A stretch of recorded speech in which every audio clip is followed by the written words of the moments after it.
Hey guys, ఈరోజు ఇంట్లో రాగి కేక్ చేస్తున్నాము. ఫస్ట్ అయితే బెల్లం పాకం చేశానన్నమాట. బెల్లం పాకం మీకైతే స్పెషల్గా చూపించట్లేదు, ఎందుకంటే ఆల్మోస్ట్ అందరికీ తెలిసే ఉంటుంది కదా. అందుకని సపరేట్గా మీకైతే చూపించట్లేదన్నమాట. క్వాంటిటీస్తో సహా మీకు క్లియర్గా ఈ వీడియోలో ఎక్స్ప్లెయిన్ చేస్తాను ఎలా తయారు చేసుకోవాలి అన్నది. ఒక కప్పు మనం బెల్లం పాకం వేస్తే దానికి అరకప్పు పెరుగు వేయాలన్నమాట. మీకు ఆ కప్పు సైజ్ ఎంత అన్నది కూడా చూపిస్తాను. తర్వాత ఏంటంటే మేము కవ్వంతో ఇలా మొత్తం కూడా మిక్స్ చేస్తున్నామన్నమాట. యాక్చువల్గా చెప్పాలి అని అంటే మీరు ఏదైనా గెరిటెతో అయినా లేదంటే బ్లెండర్తో అయినా చేసుకోవచ్చు. నేనైతే ఇక్కడ కవ్వంతో చేసి చూపిస్తున్నాను. అండ్ ఇది రాగి పిండి, 1 కప్ రాగి పిండి తీసుకున్నాను. కప్పు మీకు నచ్చింది ఏదైనా తీసుకోండి, కానీ ఆ కప్పుకి తగిన క్వాంటిటీస్ అయితే ఇలా తీసుకోవాలన్నమాట. 1 కప్ రాగి పిండి, 1 కప్ బెల్లం, అలానే 1/2 కప్ కర్డ్ అనమాట. ఇప్పుడైతే గోధుమ పిండి కూడా వేస్తున్నాను. గోధుమ పిండి కూడా 1 కప్ తీసుకోవాలి. ఇప్పుడు ఇదంతా కూడా మిక్స్ చేసుకోవాలి.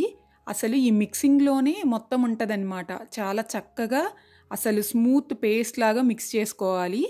సో మేము కూడా అంతకుముందు కేక్స్ మన ఛానల్లో ఒక 2-3 వీడియోస్ అయితే పెట్టాము. అవి కూడా చాలా సూపర్బ్గా వచ్చాయి. ఇప్పుడు ఫస్ట్ టైం రాగి కేక్ అయితే చేస్తున్నామన్నమాట. మేము కూడా ఇంతవరకు అయితే చేయలేదు. మామూలుగానే అసలు రాగి పిండి అంటే రాగి మనకి హెల్త్కి చాలా చాలా మంచిది కదా.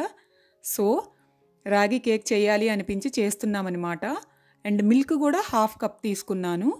అన్నీ ఏంటంటే ఒక్కొక్కటి వేసి మిక్స్ చేసుకుంటూ ఉంటే చక్కగా మనకి స్మూత్గా అలా పేస్ట్ లాగా వచ్చేస్తుంది అనమాట. ఇప్పుడు యాలకులు వేస్తున్నాను. యాలకులు మీరు పౌడర్ చేసైనా వేసుకోవచ్చు, లేదనంటే ఇలా వేసుకున్నా బాగానే ఉంటుంది. అండ్ అలానే 1 spoon baking powder, 1 spoon baking soda, ఇవన్నీ వేసిన తర్వాత కూడా మళ్ళీ ఒకసారి మిక్స్ చేసుకోవాలి. చూసారా అసలు ఎంత సింపుల్ అండ్ ఈజీ ప్రాసెస్. తర్వాత ఇలా మిక్స్ చేసుకోవాలన్నమాట. మీకు ఒక మాట చెప్పమంటారా, ఈ కవ్వంతో తిప్పి తిప్పి అసలు చెయ్యి అయితే అసలు ఎంత నొప్పి వచ్చిందో. నేనేం జోక్ చేయట్లేదు, నిజంగా కవ్వంతో గెరిటితో తిప్పాలనంటే కొంచెం అట్లా చెయ్యి నొప్పిగానే అనిపిస్తుంది. బ్లెండర్తో అయితే కొంచెం ఫాస్ట్గా అయిపోద్ది అనమాట.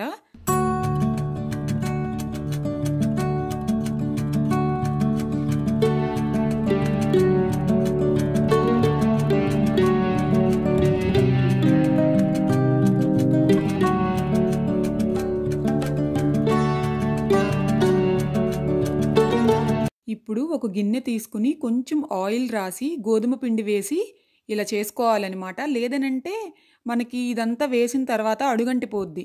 అందుకని చెప్పి ఇలా గోధుమ పిండి వేస్తే ఏంటంటే అడుగంటిపోకుండా ఉంటుంది. అసలు చూడండి, నాకు తయారు చేసే ప్రాసెస్లోనే అసలు తినేసేయాలనిపిస్తుంది అనమాట.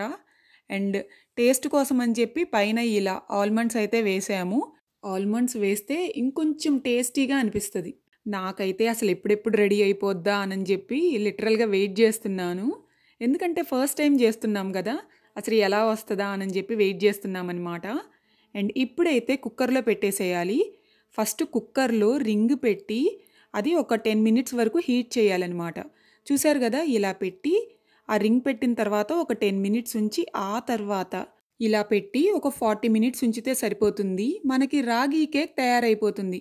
ఇందులో ఒక ముఖ్యమైన విషయం చెప్పమంటారా, రాగి పిండి హెల్త్కి మంచిది. పాలు, బెల్లం, గోధుమ పిండి, ఆల్మండ్స్ అన్నీ మంచివే. సో ఈ కేక్ అయితే చాలా హెల్దీ అనమాట. ఎందుకంటే మనం ఇందులో ఏమీ షుగర్ వేయట్లేదు, చక్కగా బెల్లంతో చేసుకుంటున్నాము. సో టేస్ట్ బాగుంటుంది, హెల్త్కి కూడా చాలా మంచిదనమాట. ఆఫ్టర్ 40 మినిట్స్ రాగి కేక్ అయితే రెడీ అయిపోయింది. సో ఫస్ట్ టైం చేసాం కదా, సో చాలా ఎగ్జైటెడ్గా ఉన్నానన్నమాట. టేస్ట్ చూసి మీకైతే చెప్తాను. మీతో ఒక విషయం చెప్పాలి, అదేంటంటే ఈ వీడియో ఎక్స్పర్ట్స్కి మాత్రం కాదు, జస్ట్ బిగినర్స్కి మాత్రమే అనమాట. ఎక్స్పర్ట్స్ అయితే వాళ్ళకేంట్లేండి, సూపర్గా వచ్చేస్తాయి. మేమైతే ఇంకా బిగినర్సే.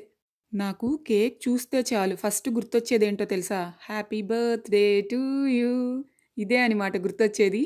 మీకు కేక్ చూస్తే ఏం గుర్తొస్తుందో తప్పకుండా కమెంట్స్లో చెప్పండి. సో కేక్ అయితే ఇప్పుడు కట్ చేశాను అండ్ టేస్ట్ కూడా చేశాను. టేస్ట్ ఎలా ఉందో తెలుసా, సూపర్గా ఉంది.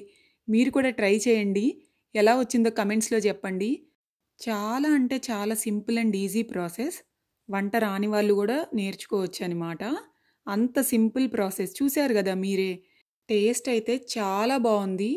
మళ్ళీ ఇంకొక రెసిపీతో కలుద్దాం. బాయ్.